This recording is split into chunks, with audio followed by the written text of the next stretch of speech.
YSR Congress party కేంద్ర కార్యాలయానికి ఇప్పటికీ 26వ తేదీకి నవంబర్ 26వ తేదీకి జగన్మోహన్ రెడ్డి గారు గవర్నర్ గారి దగ్గర అపాయింట్మెంట్ అడగడం జరిగింది.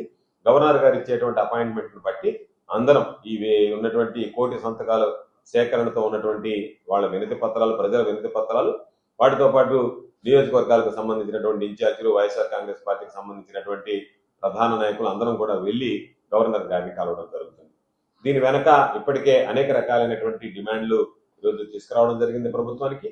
ఒక పక్క డిమాండ్ చేస్తున్నా, ప్రజలలో తీవ్రమైనటువంటి వ్యతిరేకత వస్తున్నా చంద్రబాబు ప్రభుత్వం మాత్రం వెనక్కి తగ్గకుండా ముందుకు వెళ్లేటువంటి పరిస్థితి. ప్రజలకు సంబంధించినటువంటి ప్రజా సొత్తు, ప్రజా సొమ్ము, ప్రజల హక్కు దాన్ని కొలగొట్టేటువంటి విధంగా ఈ రోజు కుటుంబ ప్రభుత్వం చంద్రబాబు నాయుడు ప్రవర్తిస్తున్నాడు. కాబట్టి వాటిని నిరసిస్తూ ఈ కార్యక్రమాలు చేపట్టాం.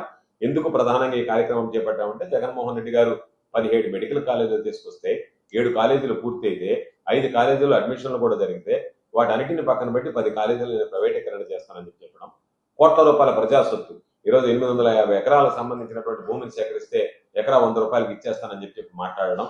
దానితో పాటు ఈరోజు రకరకాలైనటువంటి ఒక పక్క పేద విద్యార్థులకి వైద్య విద్య దూరం అవుతుంది. అదేవిధంగా పేదలకు వైద్య సేవలు, సూపర్ స్పెషాలిటీ హాస్పిటల్ ఏదైతే ఉందో ప్రతి వైద్య కళాశాలకు అనుబంధంగా వచ్చేటువంటి సూపర్ స్పెషాలిటీ హాస్పిటల్, దాని ద్వారా వైద్య సేవలు అందిస్తాం. ప్రజలకు సంబంధించి వైద్య సేవలు దూరం అవుతాయి. ఈరోజు చూస్తే మొత్తం రాష్ట్ర వ్యాప్తంగా ఆరోగ్యశ్రీ సేవలు ఏదైతే వాళ్ళు చెప్పారో వాటన్నిటిని కూడా ఈరోజు బంద్ చేయడం జరిగింది. మేము వీటికి సంబంధించినటువంటి దాంట్లో ప్రైవేట్ హాస్పిటల్స్ అసోసియేషన్ మేము వాటిని ఇవ్వలేము, మాకు బకాయిలు పేరుకుపోయినాయి కాబట్టి అని చెప్పేసి ఇటువంటి పరిస్థితుల్లో ప్రజారోగ్యానికి భంగం కలుగుతుంది. కాబట్టి ఎటువంటి ఆటుపోట్లు వచ్చినా కోవిడ్ లాంటి సమయంలో కూడా ప్రజా ఆరోగ్యాలకు సంబంధించి వాటిని రక్షించడానికి ప్రభుత్వ ఆధీనంలో ఉన్నటువంటి ఈ హాస్పిటల్స్ పనిచేసాయి కాబట్టి సమర్థవంతంగా దాన్ని దృష్టిలో పెట్టుకునే ప్రతి జిల్లాలో ఒక మెడికల్ కాలేజీ ఉండాలని చెప్పి నూతనంగా ఏర్పడినటువంటి జిల్లాలకు సంబంధించి మెడికల్ కళాశాల లేని దగ్గర చెప్పారు.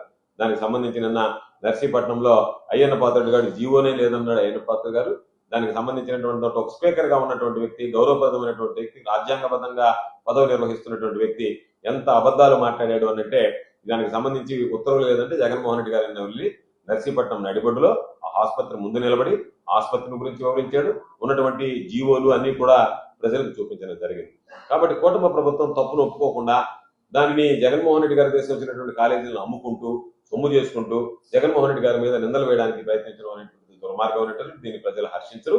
అందులో భాగంగా ఈరోజు ఏదైతే ప్రజలకు సంబంధించినటువంటి ఆస్తి, వేల కోట్ల రూపాయల భూములు, వేల కోట్ల రూపాయలకు ఇప్పుడు కట్టినటువంటి కట్టడాలు, వీటన్నిటిని ప్రైవేట్ పాలు చేస్తాం, ప్రజలకు పేద విద్యార్థులకి వైద్య విద్య దూరం చేస్తాం, ప్రజలకు వైద్యం దూరం చేస్తాం అన్నట్టుగా ఈ ప్రభుత్వం ప్రవర్తిస్తుంది. కాబట్టి దాన్ని ఖండిస్తూ ప్రభుత్వ రంగంలోనే, ప్రభుత్వ ఆధీనంలోనే ఈ మెడికల్ కళాశాలలు నడవాలి తప్ప ప్రైవేటు వ్యక్తులకు ఇవ్వడానికి లేదు. ప్రైవేటు వ్యక్తులకు ఇస్తే ప్రజలకు అనుకున్నటువంటి స్థాయిలో ఈరోజు ఆ వైద్య సేవలు అందం అనేటువంటి లక్ష్యంతో మెడికల్ కాలేజీలు ప్రైవేటీకరణ నిరసిస్తున్నాం.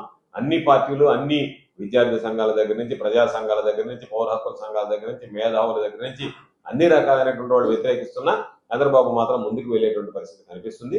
కాబట్టి చంద్రబాబు నాయుడు చేస్తున్నటువంటి ఈ వింత ధోరణి, విచిత్రపు పోకడలు, అవినీతి అలవాలంగా మారినటువంటి ఆంధ్ర రాష్ట్రంలో ఉన్నటువంటి కార్యక్రమాలను అడ్డుకోవాలనేటువంటి లక్ష్యంతో జగన్మోహన్ రెడ్డి గారు దీనికి సంబంధించి ఒక సుదీర్ఘమైనటువంటి ఏదో మాట్లాడడం, చేయడం, వదిలేయడం కాకుండా ఒక సుదీర్ఘ కాలంగా ఈ ఉద్యమాన్ని చేపట్టి ఈ ప్రభుత్వం మీద ఒత్తిడి తెంచి చంద్రబాబు మెడలు వచ్చి ప్రైవేటీకరణని విరమించుకునే దాకా పోరాడాలనేటువంటి నిర్ణయం తీసుకున్నాం.